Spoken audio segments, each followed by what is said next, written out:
Chapter 20. Corporal Whitcomb. The late August morning sun was hot and steamy, and there was no breeze on the balcony. The chaplain moved slowly. He was downcast and burdened with self-reproach when he stepped without noise from the colonel's office on his rubber-soled and rubber-heeled brown shoes. He hated himself for what he had constructed to be his own cowardice. He had intended to take a much stronger stand with Colonel Cathcart on the matter of the 60 mixed missions, to speak out with courage, logic, and eloquence on a subject about which he had begun to feel very deeply. Instead, he had failed miserably. He had choked up once again, in the face of opposition from a stronger personality. It was a familiar, ignominious experience, and his opinion of himself was low. He choked up even more a second later when he spied Colonel Korn's tubby monochrome figure trotting up the curved, wide Yellowstone staircase toward him in lackadaisical haste from the great dilapidated lobby below, with its lofty walls of dark marble and circular floor of cracked, grimy tile. The chaplain was even more frightened of Colonel Korn than he was of Colonel Cathcart. The swarthy, middle-aged lieutenant colonel, with the rimless, icy glasses and feasted, bald, dome-like pate that he was always touching sensitively with the tips of his splayed fingers, disliked the chaplain and was impolite to him frequently. He kept the chaplain in a constant state of horror with his curt, derisive tongue and his knowing, cynical eyes that the chaplain was never brave enough to meet for more than an accidental second. Inevitably, the chaplain's attention, as he cowered meekly before him, focused on Colonel Korn's midriff, where the shirt tails bunching up from inside his sagging belt and ballooning down over his waist gave him appearance of slovenly girth and made him seem inches shorter than his middle height.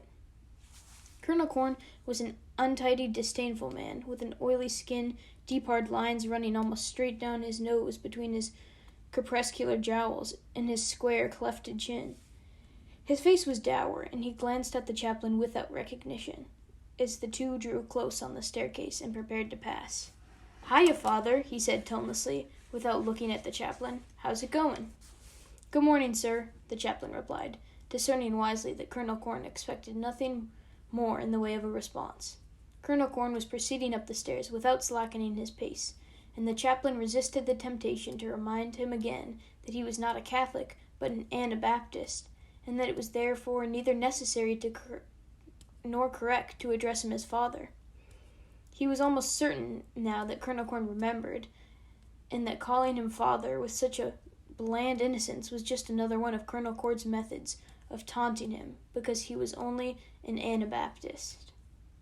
Colonel Korn halted without warning when he was almost by, and came whirling back down upon the chaplain with a glare of infuriated suspicion. The chaplain was petrified. "What are you doing with that plum tomato, chaplain?" Colonel Korn demanded roughly. The chaplain looked down at his arm with surprise, and at the plum tomato to Colonel Cathcart had invited him to take. "I got it in Colonel Cathcart's office, sir," he managed to reply. "Does the colonel know you took it?" "Yes, sir, he gave it to me." "Oh, in that case, I guess it's okay," Colonel Korn said, mollified. He smiled without warmth, jabbing the crumpled folds of his shirt back down into his trousers with his thumbs. His eyes glinted keenly with a private and satisfying mischief. "What did Colonel Cathcart want to see you about, Father?" he asked suddenly. The chaplain was tongue-tied with indecision for a moment. "I don't think I ought saying prayers to the editors of Saturday Evening Post?" The chaplain almost smiled. "Yes, sir." Colonel Korn was enchanted with his own intuition. He laughed despairingly.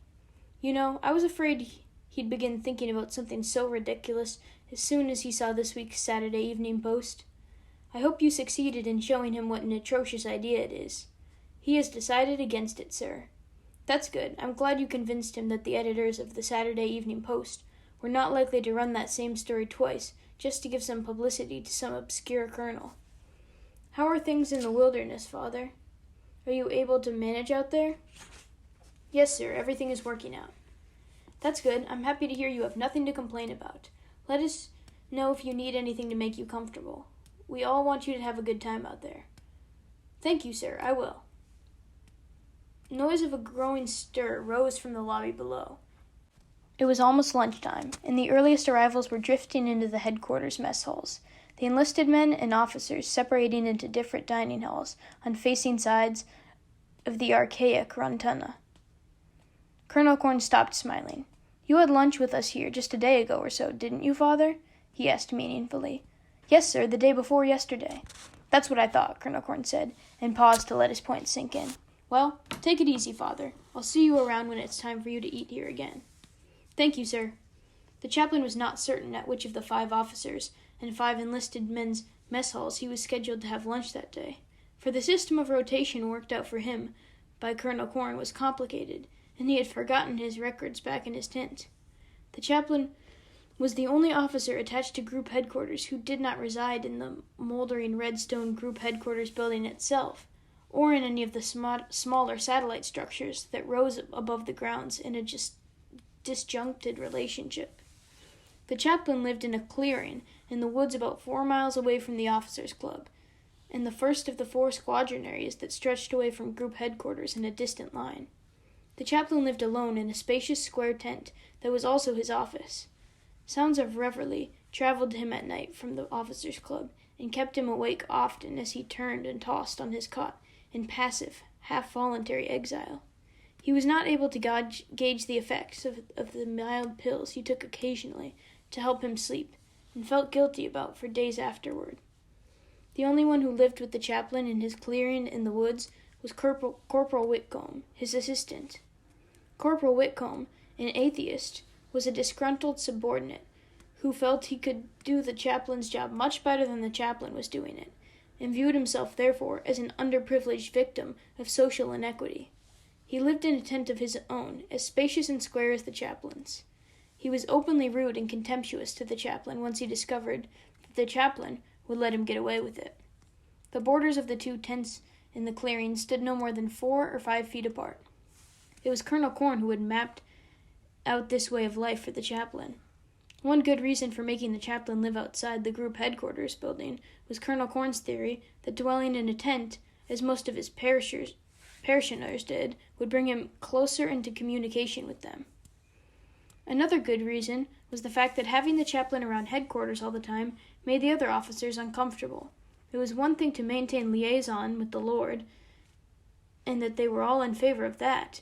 It was something else, though, to have him hanging around 24 hours a day, all in all, as Colonel Korn described it to Major Danby, the jittery and goggle-eyed group operations officer. The chaplain had it pretty soft. He had little more to do than listen to the troubles of others, bury the dead, visit the bedridden, and conduct religious services. And there were not so many dead for him to bury anymore. Colonel Korn pointed out, since opposition from German fighter planes had virtually ceased, and since close to 90% of what fatalities there still were, he estimated, perished behind the enemy lines or disappeared inside clouds, where the chaplain had nothing to do with the disposing of the remains. The religious services were certainly no great strain either, since they were conducted only once a week at the group headquarters building, and were attended by very few of the men. Actually, the chaplain was learning to love it in his clearing in the woods. Both he and Corporal Whitcomb had been provided with every convenience so that neither might ever plead discomfort as a basis for seeking permission to return to the headquarters building. The chaplain rotated his breakfasts, lunches, and dinners in separate sets among the 8 squadron mess halls, and ate every 5th meal in the enlisted men's mess at group headquarters and every 10th meal at the officers' mess there. Back home in Wisconsin, the chaplain had been very fond of gardening, and his heart welled with a glorious impression of fertility and fruition each time he contemplated the low, prickly boughs of the stunted trees, and the waist-high weeds and thickets by which he was almost walled in. In the spring he had longed to plant begonias and zinnias in a narrow bed around his tent, but he had been deterred by his fear of Corporal Whitcomb's rancour. The chaplain relished the privacy and isolation of his verdant surroundings, and the reveries and meditation that living there fostered. Fewer people came to him with their troubles than formerly, and he allowed himself a measure of gratitude for that too. The chaplain did not mix freely and was not comfortable in conversation. He missed his wife and 3 small children, and she missed him. What displeased Corporal Whitcomb most about the chaplain, apart from the fact that the chaplain believed in God, was his lack of initiative and aggressiveness.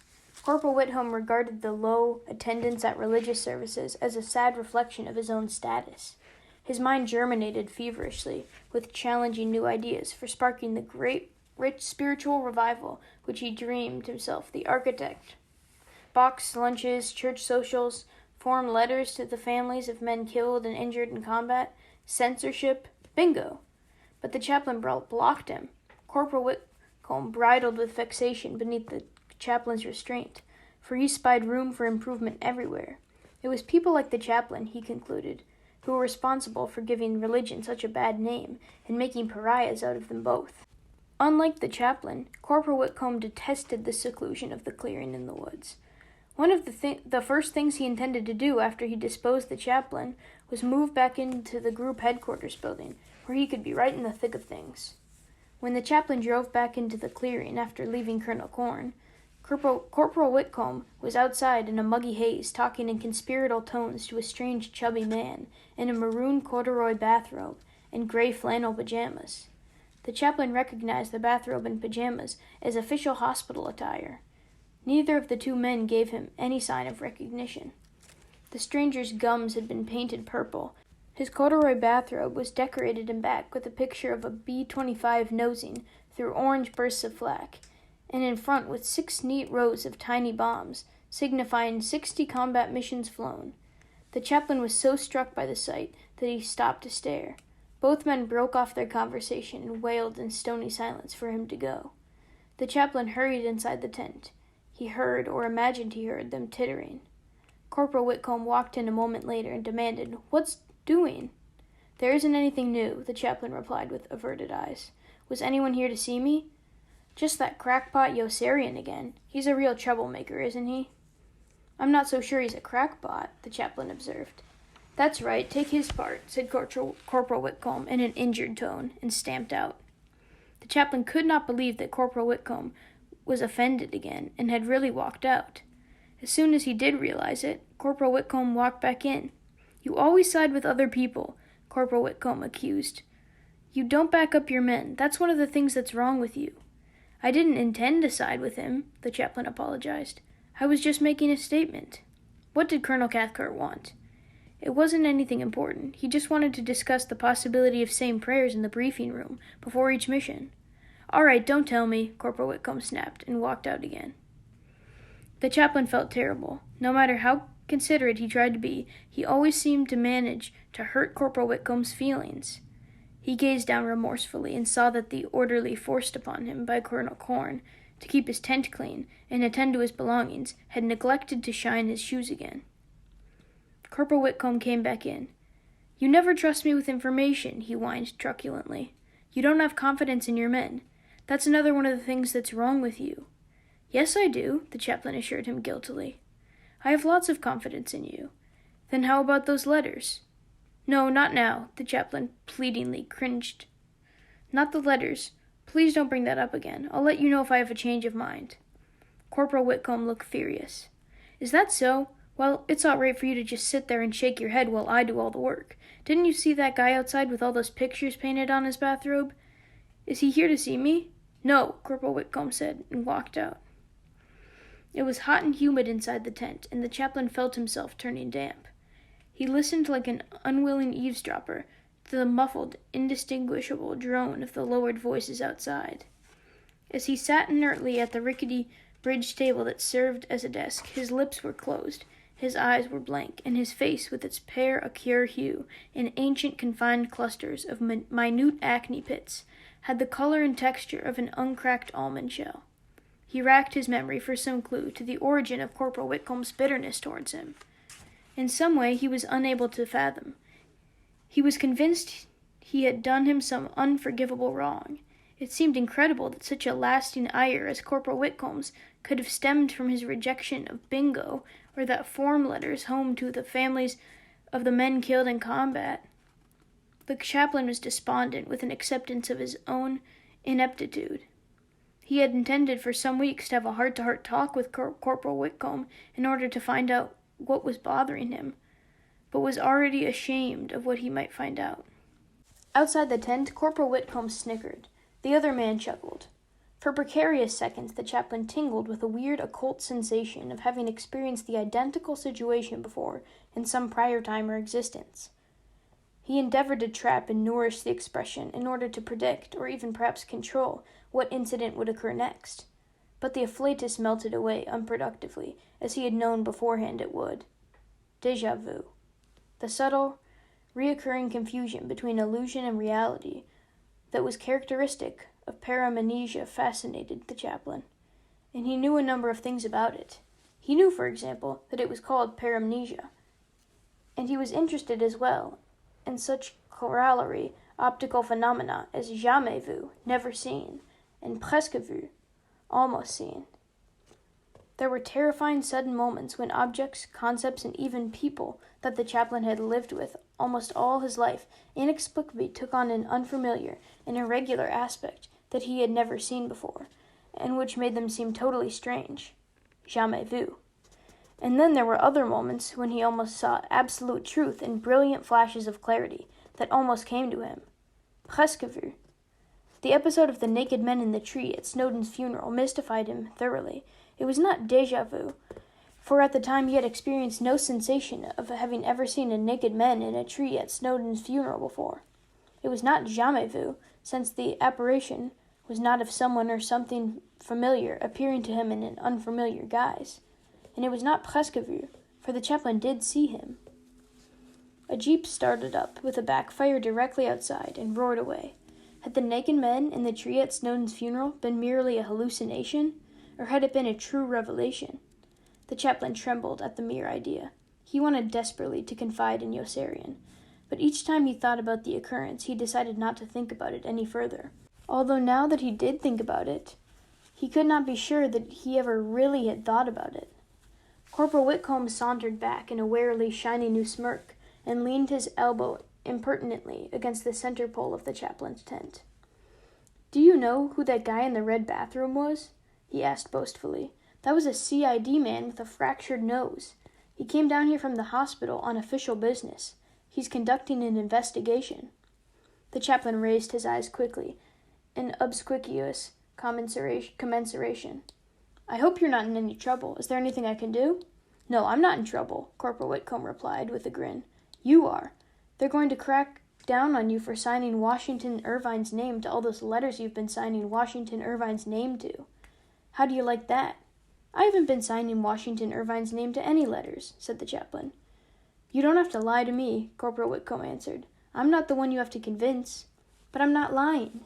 "I don't care whether you're lying or not. They're going to get you for intercepting Major's correspondence, too. A lot of that stuff is classified information." "What correspondence?" asked the chaplain plaintively, in rising exasperation. "I've never seen any of Major's correspondence." "You don't have to lie to me," Corporal Whitcomb replied. "I'm not the one you have to convince." "But I'm not lying," protested the chaplain. "I don't see why you have to shout at me," Corporal Whitcomb retorted with an injured look. He came away from the center pole and shook his finger at the chaplain for emphasis. "I just did you the biggest favor anybody ever did you in your whole life, and you don't even realize it. Every time he tries to report you to his superiors, somebody up at the hospital censors out the details. He's been going batty for weeks trying to turn you in. I just put a censor's okay on his letter without even reading it. That will make a very good impression for you up at CID headquarters. It will let them know that we're not the least bit afraid to have the whole truth come out about you." The chaplain was reeling with confusion. "But you aren't authorized to censor letters, are you?" "Of course not," Corporal Whitcomb answered. "Only officers are ever authorized to do that. I censored it in your name." "But I'm not authorized to censor letters either, am I?" "I took care of that for you too," Corporal Whitcomb assured him. "I signed somebody else's name for you." "Isn't that forgery?" "Oh, don't worry about that either. The only one who might complain in a case of forgery is the person whose name you forged. And I looked out for your interest by picking a dead man. I used Washington Irvine's name." Corporal Whitcomb scrutinized the chaplain's face closely for some sign of rebellion, and then breezed ahead confidently with concealed irony. "That was pretty quick thinking on my part, wasn't it?" "I don't know," the chaplain wailed softly, in a quavering voice, squinting with grotesque contortions of anguish and incomprehension. "I don't think I understand all you've been telling me. How will it make a good impression on me if you've signed Washington Irvine's name instead of my own?" "Because they're convinced that you are Washington Irvine. Don't you see? They'll know it was you." "But isn't that the very belief we want to dispel? Won't this help them prove it? If I thought you were going to be so stuffy about it, I wouldn't have even tried to help," Corporal Whitcomb declared indignantly, and walked out. A second later, he walked back in. I just did you the biggest favor anybody did you in your whole life, and you don't even know it. You don't even know how to show your appreciation. That's another one of the things that's wrong with you. I'm sorry, the chaplain apologized contritely. I really am sorry. It's just that I'm so completely stunned by all that you're telling me that I don't even realize what I'm saying. I'm really very grateful to you. Then how about letting me send out some of those form letters? Corporal Whitcomb demanded immediately. Can I begin working on the first drafts? The chaplain's jaw dropped in astonishment. No, no, he groaned. Not now. Corporal Whitcomb was incensed. I'm the best friend you've got, and you don't even know it, he asserted belligerently, and walked out of the chaplain's tent. He walked back in. I'm on your side, and you don't even realize it. You don't even know what serious trouble you're in. That CID man has gone rushing back to the hospital to write a brand new report on you about that tomato. What tomato? The chaplain asked, blinking. The plum tomato you were hiding in your hand when you first showed up here. There it is. The tomato you're still holding in your hand right this very minute. The chaplain unclenched his fingers with surprise, and saw that he was still holding the plum tomato he had obtained in Colonel Cathcart's office. He set it down quickly on the bridge table. I got this tomato from Colonel Cathcart, he said, and was now struck by how ludicrous his explanation sounded. He insisted I take it. You don't have to lie to me, Corporal Whitcomb answered. I don't care whether you stole it from him or not. Stole it? The chaplain exclaimed with exclamation. Why should I want to steal a plum tomato? That's exactly what had us both stumped, said Corporal Whitcomb. And then the CID man figured out you might have some important secret papers hidden away inside it. The chaplain sagged limply beneath the mountainous weight of his despair. I don't have any important secret papers hidden away inside it, he stated simply. I didn't even want it to begin with. Here, you can have it. Take it and see for yourself. I don't want it. Please, take it away, the chaplain pleaded in a voice that was barely audible. I want to be rid of it. I don't want it, Corporal Whitcomb snapped again, and stalked out with an angry face, suppressing a smile of great jubilation at having forged a powerful new alliance with the CID man, and at having succeeded in convincing the chaplain that he was really displeased. Poor Whitcomb, sighed the chaplain, and blamed himself for the assistant's malaise. He sat mutely in a ponderous, stifling melancholy, waiting expectantly for Corporal Whitcomb to walk back in. He was disappointed as he heard the peremptory crunch of Corporal Whitcomb's footsteps recede into silence. There was nothing he wanted to do next. He decided to pass up lunch for a Milky Way and Baby Ruth from his footlocker and a few swallows of lukewarm water from his canteen. He felt himself surrounded by dense, overwhelming fogs of possibilities in which he could perceive no glimmer of light. He dreaded what Colonel Cathcart would think when the news that he was suspected of being Washington Irvine was brought to him, then fell to fretting over what Colonel Cathcart was already thinking about him for having even broached the subject of the 60 missions. There was so much unhappiness in the world, he reflected, bowing his head dismally beneath the tragic thought, and there was nothing he could do about anybody's, least of all his own.